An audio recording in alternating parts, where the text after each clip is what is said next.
filed the Eman Atienza bill. Can you tell us why it was fought for that? Actually, yung official name niya is Anti-Online Hate and Harassment Bill. Yung nickname niya for awareness and for easier understanding is the Eman Atienza Bill. Well, siguro ko personal experience. I've had 4 friends na nagpakamatay, nag-suicide yung mga sons or daughters nila. And ano as a result of yung fear of backlash of online and social media, parang nakakalungkot kasi ngayon medyo fragile yung mga bata ngayon na talagang buhay nila yung social media. And we don't want another son or daughter na sumunod na naman kay Eman. And kaya natin ginawang Eman Atienza, not because para sa akin sitwasyon, pero he was an advocate of mental health, no? Awareness, and yung online safe space. Kaya siya nag-advocate din eh. So, kaya I just think that it's just fitting that it be named after her. Actually, ang unang nag-file ko si Congressman Alvin Benitez sa House, and then he asked me to file a counterpart measure sa Senate, which I filed kasi very close to Kuya Kim. Almost everyday kami magkasama niyan.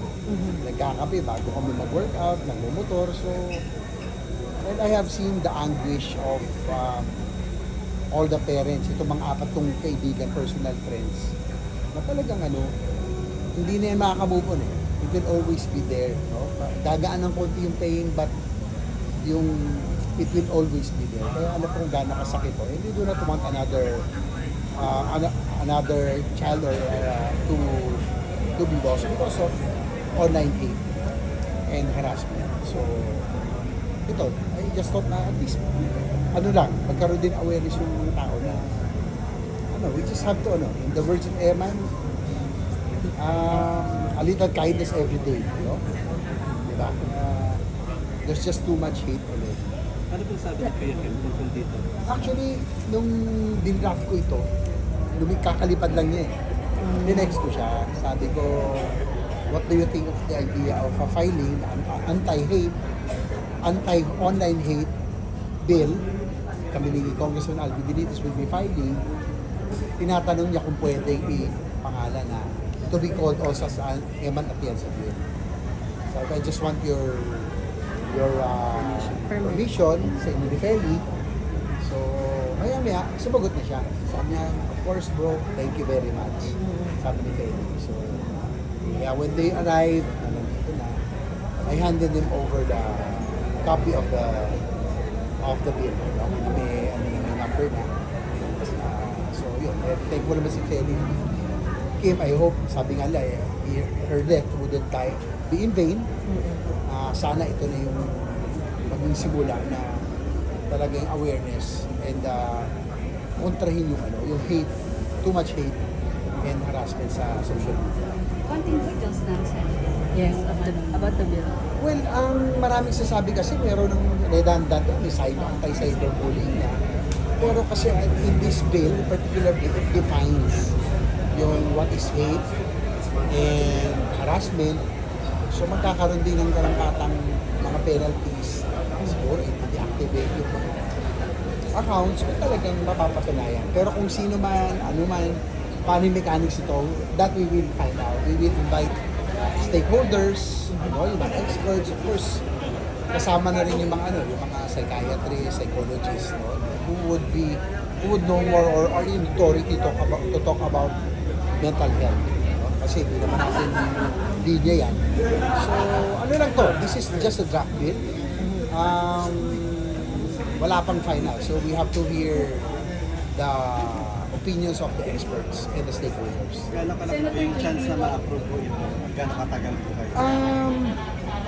Well, realistically, isang bill, at least about 2 years bago makapasa eh. Kasi both houses pa, magkakaroon ng 3 hearings pa yan. So, very tedious, matagal ng lawmaking. So, pero sana, because of the, I would say that yung pong cyberbullying, online hate, harassment is a clear and present danger affecting all young people of today. Kaya ako, syempre may anak din ako, 2 bata. Bata pa eh. Syempre worried din ako, yung masubject nila sa ganon. And baka damdamin masyado, nakakatakot. Kasi nga, as I mentioned, iba ang ano ngayon, mga bata. Mas fragile sila, mas marupok sila kumpara sa atin na nabuhay na nung wala pang social media. Senator JB, what can you say regarding the opinions of netizens na we should be going after the root cause, which is yung pagiging mahal nga ng mental health care, and you plan to file a bill to lower the health care? Well, that's the reason, sabay-sabayan natin na ipasa. I principally author and sponsor the Universal Healthcare Law, yung National Integrated Cancer Control Act, kasi mahal din ang cancer. Yes. No, at least with the passage of this bill, merong cancer assistance fund, research para bumaba yung cost ng cancer. Kasama rin yung national, yung mental health law 2019 with the aim of establishing mental health units in selected hospitals, public hospitals, para lahat magkaroon ng access kahit sa probinsya. And hopefully, ang key naman dito is funding. No? Hopefully, with that happen to Eman, may it help create awareness, magkakaroon tayo ng suporta ngayon kung sakaling we will make an insertion, amendment na lang to augment yung mental health law para madagdagan yung pondo for those mabigyan ng assistance, those who would need help. Kasi kailangan siguro sa atin awareness din sa ating mga Pilipino that it's okay not to be okay. Sabi nga, na hindi masamang pumunta sa psychologist, sa psychiatrist, to seek counseling. Kasi minsan, hindi pa accepted sa atin yun. Akala, pag pupunta ka sa psychologist, psychiatrist, baka isipin, meron kang something, di ba? Hindi yun. No?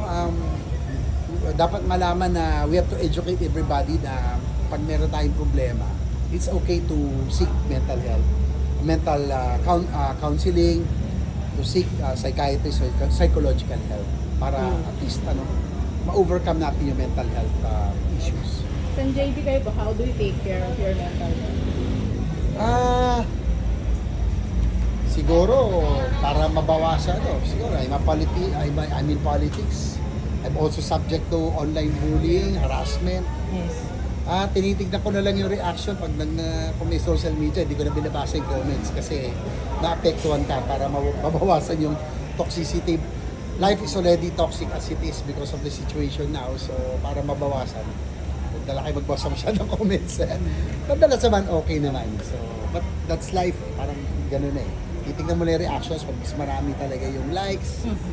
And so happy ka na nun. Diba? Talagang meron kasi talagang iba parang basta lang may masabi. Yun na nakakasakit po na sana mabawasan natin.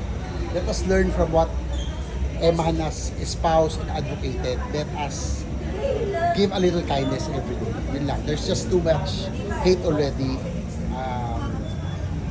in social media. Thank you, Senator.